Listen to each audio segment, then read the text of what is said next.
કલ્પવૃક્ષ પરિવારને ભાવથી જય સ્વામિનારાયણ, જય શ્રી કૃષ્ણ, જય સિયારામ, હર હર મહાદેવ, રાધે રાધે. સાત્વિક રેસીપીની વિડીયો સિરીઝમાં આજે બનાવીશું સેવ ટમેટાનું ગુજરાતીઓનું લોકપ્રિય ભોજન. હા, હું જાણી જોઈને ભોજન શબ્દ વાપરી રહ્યો છું, કારણ કે ગુજરાતી લોકો ઢાબામાં, લોજમાં, રેસ્ટોરન્ટમાં કે હોટેલમાં જઈને પણ પરાઠા અને સેવ ટમેટાનું શાક જ ઓર્ડર કરતા હોય છે. એટલે મતલબ એ થયો કે ગુજરાતીઓને સેવ ટમેટાનું શાક એટલું પ્રિય છે કે વિદેશમાં પણ લોકો સેવ ટમેટાનું શાક બનાવતા હોય છે અને હોંશે હોંશે જમતા હોય છે. અને એટલા માટે જ હું સેવ ટમેટાના શાકને પૂર્ણ ભોજનની શ્રેણીમાં મૂકી રહ્યો છું. 32 પ્રકારના ભોજન હોય તો પણ ગુજરાતીઓ સેવ ટમેટાનું શાક એકવાર તો ચાખે છે. અને મોટી મોટી કે મોંઘી મોંઘી હોટેલ અને રેસ્ટોરન્ટમાં પણ અનેક મેન્યુ સાથે સેવ ટમેટાનું શાક અવશ્ય હોય છે, કારણ કે એમને ખબર હોય છે કે બીજું કંઈ પણ પસંદ આવે કે ના આવે, પરંતુ સેવ ટમેટાનું શાક અવશ્ય ગ્રાહકોને પસંદ આવશે. અને એટલા માટે જ સેવ ટમેટાનું શાક એ લગભગ દરેક ઋતુમાં દરેક રેસ્ટોરન્ટમાં અવેલેબલ હોય છે.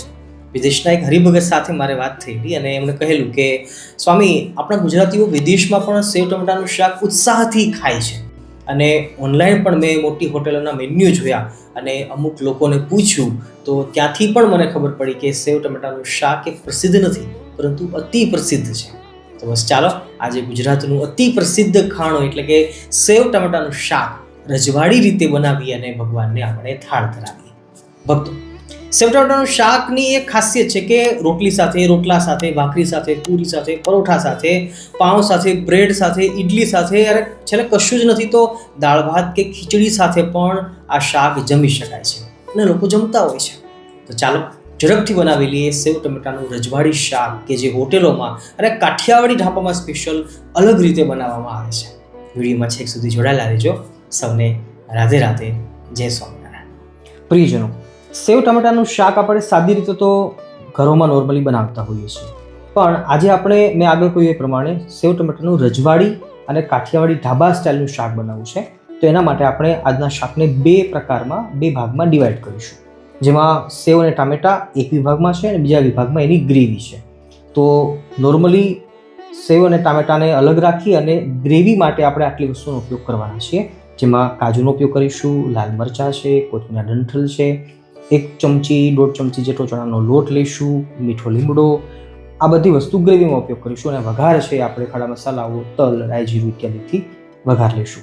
તો આવો ઝડપથી બનાવી લઈએ સ્વાદિષ્ટ એવું કાઠિયાવાડી ઢાબા સ્ટાઇલનું સેવ ટમેટાનું રજવાડી શાક. ભક્તો, સેવ ટમેટાના શાકમાં લોકો ભૂલે કરતા હોય છે કે શાકનું કટિંગ છે મોટા ટુકડા રાખતા હોય છે ટામેટાના, પણ ના, બની શકે ત્યાં સુધી સેવ ટમેટાના શાકમાં ટામેટા છે ઝીણું કટિંગ હોય તો બહુ સરસ લાગતું હોય છે. આવા મારા અનુભવો છે. અને બીજું કે પ્રશ્ન ઊભો એ થશે કે સ્વામી, આપણે એઝ અ વૈષ્ણવ તરીકે કે સત્સંગી તરીકે લસણ ડુંગળી નથી ખાતા, તો પછી આપણે ગ્રેવી છે બધા શાકની અંદર ટામેટાની બનાવતા હોઈએ છીએ. તો ટામેટાના શાકમાં આપણે શેની ગ્રેવી બનાવીશું? નો ડાઉટ આપણે ટામેટાની જ ગ્રેવી બનાવવાની છે, પણ એની સાથે અમુક વસ્તુ આપણે એડ કરવાના છીએ, જેનાથી ટામેટાની ગ્રેવી છે બહુ સરસ લાગશે. તો સારી રીતે ટામેટાને જોઈ ખરાબ નથી એવી રીતે મેં આગળ ઘણા વિડીયોમાં કહ્યું છે અને આજે પણ કહું છું કે ટામેટાને સૂંઘીને આપણે સમજી શકીએ કે ટામેટું ખરાબ છે કે નથી. એવી જ રીતે ચીકુ છે એ પણ આપણે સૂંઘીને અનુભવ લઈ શકીએ કે ખરાબ છે કે નથી. આ વાતની કદાચ તમને ખબર હોય તો અવશ્ય તમે કોમેન્ટમાં જણાવજો. હવે શાકની ગ્રેવી બનાવવા માટે મેં હાલ 1 થી 1.5 જેટલું ટામેટું લીધું છે કટિંગ કરેલું, અને સાથે ધનિયાના ડંઠલ છે પણ નાખી દઈએ છીએ. એ જ સાથે મીઠા લીમડાના પાન છે, એ પણ બહુ સરસ લાગે છે. એ સાથે 8-10 જેટલા હું કાજુ નાખું છું. કાજુની સુગંધ છે ને બહુ સરસ આવશે. આ જગ્યાએ આપણે સિંગદાણા પણ નાખી શકીએ છીએ, પણ રજવાડી કરવું છે આપણે તો કાજુ નાખીએ છીએ. સૂકા મરચાં, એ સાથે લીલા મરચાં અને આદુનો ટેસ્ટ પણ બહુ સારો લાગે છે, એ પણ અવશ્ય તમે નાખજો. લીલા મરચાં છે. બેસન છે એ આપણે વઘાર કરતી વખતે એનો ઉપયોગ કરીશું. તો આવો આપણે આને હવે ફટાફટ બ્લેન્ડ કરી લઈએ. ભક્તો, આપણી માનસિકતા એવી હોય છે કે સેવ ટમેટાનું શાક રજવાડી હોય ને તો એમાં વધારે ઓઇલ જોઈએ, પણ ના, એવું જરૂર નથી. તેલ બહુ વધારે દેખાય પણ સારું નથી હોતું. આપણે હાલ એક વ્યક્તિ દીઠ 1 ચમચી તેલ હું લઉં છું, જોકે એ પણ વધારે છે, પણ જનરલી બધા લોકો ડબલ તેલ નાખતા હોય છે. તો આપણે હાલ 3 વ્યક્તિ માટે બનાવીએ છીએ તો હું 3 ચમચી તેલ લઉં છું. વધારેમાં વધારે આપણે આટલું તેલ લઈ શકીએ, વધારે લેવાની જરૂર નથી. ગુજરાતીઓને સ્પેશિયલી ભારતીયોને તેલ ઓછું કરવાની જરૂર છે. તેલ ગરમ થઈ ગયું છે. તજનું લાકડું, રજવાડી શાક છે તો આપણે સ્ટાર ફૂલ પણ નાખી શકીએ છીએ, રાઈટ. આખી ઇલાયચી બહુ મસ્ત લાગે છે. કાળા મરી છે. રાઈ ફોડી લઈએ. જીરું નાખીએ છીએ.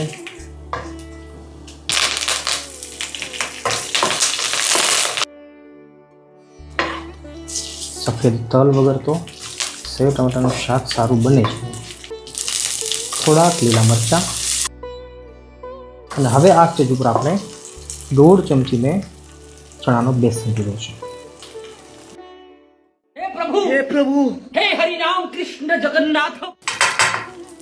ભક્તો, હવે ટામેટા નાખવાનો વાર આવ્યો છે. ચણાના લોટને શેકાતા બહુ વાર નથી લાગતી, કારણ કે ઓછો પણ છે અને કડાઈથી ગરમ છે. તો લાલ મરચું નાખી દઈએ છીએ. ગેસની ફ્લેમ એકદમ ધીમી છે જેથી બળી ન જાય, મસાલા દાજી ન જાય, રાઈટ. હવે હળદર નાખી દઈએ છીએ. હળદર પણ ગરમ ગરમ કડાઈમાં તરત શેકાઈ જશે. તરત નાખી દઈએ છીએ થોડુંક પાણી, જેથી મસાલા આપણા બળી ન જાય. થોડુંક પાણી નાખી અને મસાલાને ઠંડા કરી લઈએ.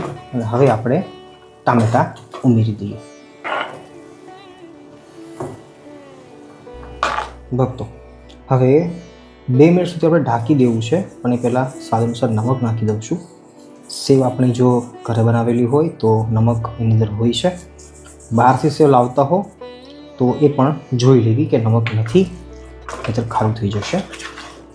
હવે થોડુંક પાણી નાખી અને પછી ઢાંકી દઈએ 2 થી 3 મિનિટ સુધી. ટમેટું પાકતા વાર નહીં લાગે.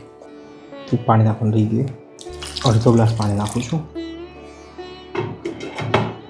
પ્રિયજનો, એકદમ ધીમા તાપે આપણું ટામેટાનું શાક એ પાકી રહ્યું છે. અને હું ચોક્કસ કહીશ કે કોઈપણ રેસીપી, કોઈપણ રસોઈ ધીમા તાપે પાકીને જે બને ને એ સ્વાદિષ્ટ પણ બને છે અને સંતોષકારી બનતી હોય છે. બગડવાના ચાન્સીસ બહુ ઓછા હોય છે. ફાસ્ટ ગેસ રાખી અને ઝડપથી બનાવવાનો પ્રયાસ ઘણીવાર રેસીપી બગાડતું હોય છે. એટલે આ એક નોટિસ કરવા જેવી વાત હતી. મહત્ત્વની અને મૂળ વાત ઉપર પાછું આવું તો આજે એ વાત કરવી છે કે 12 ગાવે બોલી બદલે તરુવર બદલે શાખા. આખી પંક્તિનો કોઈ કહેવાનો મતલબ નથી, પણ આ હાફ પંક્તિમાંથી એ સમજવા જેવી વાત છે કે 12 ગાવ એટલે કે ઓલમોસ્ટ 12, 13, 36, 30, 35 કિલોમીટરનો એ વિસ્તાર જાય તો પછી ત્યાં બોલી પણ બદલી જતી હોય છે. બોલી બદલે મતલબ કે લોકોની માનસિકતા પણ બદલે છે. અને માનસિકતા સાથે સાથે લોકોના ભોજન, લોકોના સ્વાદ, લોકોનો ટેસ્ટ બદલતો હોય છે. આ વાત એટલા માટે કરું છું કે વર્લ્ડ વાઇડ હાલ જોઈએ ને તો બધી જ હવે વસ્તુ આપણી નજીક આવી ગઈ છે. રાજસ્થાનમાં શું લોકો ખાતા હોય છે, જમતા હોય છે, પહેરતા હોય છે, ઓઢતા હોય છે, બધી વસ્તુ એનું હાલ ચાલ, હાવભાવ, ખાણીપીણી, એની માનસિકતા, રુચિ, વિચારધારા બધું હવે આપણે અહીંયા બેઠા બેઠા જોઈ શકીએ છીએ સોશિયલ મીડિયાના માધ્યમથી. મારે વાત એ કરવી છે કે દરેક પ્રાંત વાઇઝ બધી વસ્તુ એમના માટે મહત્ત્વની હોય છે અને એક સ્પેશિયલ ટોન આપતી હોય છે. તો બસ એ જ રીતે આપણે ગુજરાતમાં બેઠા હોઈએ પણ નથી કહેતા કે ઘણીવાર બીજા કોઈ પ્રાંતની વસ્તુ આપણે જોઈ અને આપણે ટ્રાય કરીએ, પછી એમાં આપણે આપણું ગુજરાતી ટેસ્ટ ભેળવીએ. તો બસ એવી જ રીતે બધી વસ્તુ અલગ અલગ બનતી હોય છે અને એના કારણે જ ભારતીય આપણે જે આ સાંસ્કૃતિક વારસો છે, સ્પેશિયલી ખાણીપીણીનો, તો એના માટે એટલા માટે જે વધારે મહાન બહેનો છે અને ફાલોફીલો છે. તો નસીબદાર છીએ આપણે કે બધી વસ્તુ આપણે સમજી પણ શકીએ છીએ, બનાવી પણ શકીએ છીએ. તો અલગ અલગ ટ્રાય કરતી રહેવી જોઈએ. દરેકને આપણે માન આપવું જોઈએ, સન્માન આપવું જોઈએ, રિસ્પેક્ટ આપવી જોઈએ અને ટ્રાય કરવાની. ફાવે તો બીજી વાર બનાવવાનું, ન ફાવે તો છોડી દેવાનું, પણ કોઈની ટીકા ન કરવી. બસ એટલું મારો એક આજનો સંદેશ છે. આજે સેવ ટમેટાનું શાક આપણે બનાવી રહ્યા છીએ અને એમાં પણ કાઠિયાવાડી પદ્ધતિથી બનાવીએ છીએ. તો નો ડાઉટ તીખું હોવું જોઈએ, આમ તેલ લચપચતું દેખાવું જોઈએ, પણ ના, આપણે સાત્વિક રીતે બનાવવાનો પ્રયાસ કરી રહ્યા છીએ તો થોડુંક આપણને ઓછું લાગશે, પણ ઓછું લાગે તો એ પ્રમાણે બનાવીને ટ્રાય કરજો. ગમે તો કોમેન્ટમાં આવીને અવશ્ય તમારો અભિપ્રાય આપજો. ભક્તો 3 થી 4 મિનિટ પછી જોઈએ છીએ તો સરસ ટામેટાં કૂક થઈ ગયા છે. નો ડાઉટ અડધા થયા હશે, પણ જેટલા આપણે જોઈએ છે એટલા થઈ ગયા છે.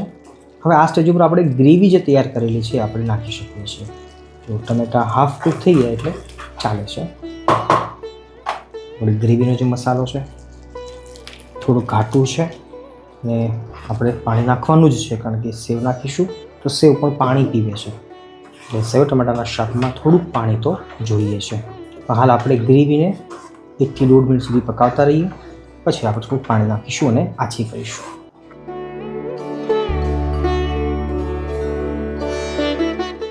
ભક્તો ચલાવતા જોઈએ છીએ તો 2 મિનિટ પછી ગ્રેવી આપણી કૂક થઈ ગઈ છે એવું લાગે છે, કારણ કે સુગંધ સારી આવે છે.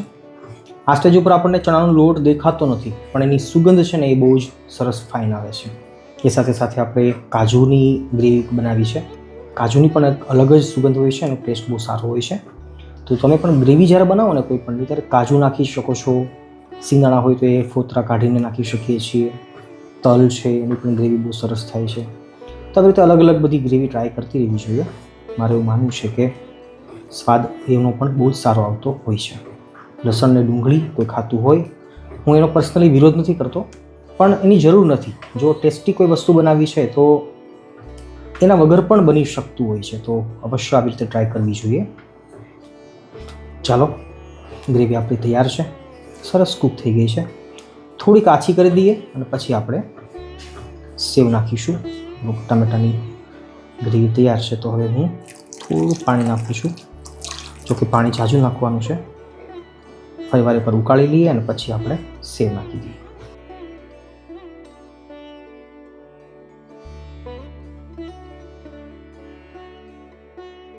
ભક્તો શાક હવે ગેસની ફ્લેમ બંધ કરી દીધી છે અને આપણી આ સેવ છે, સેવ કોઈ પણ નાખી શકાય છે. બસ ગેસ બંધ કરીને પછી સેવ નાખવાની, અને ખાસ કરીને જો જમવા બેસતા હોઈએ ત્યારે નાખીએ તો પણ વાંધો નથી, કારણ કે સેવને ફૂલતા બહુ વાર લાગતી નથી.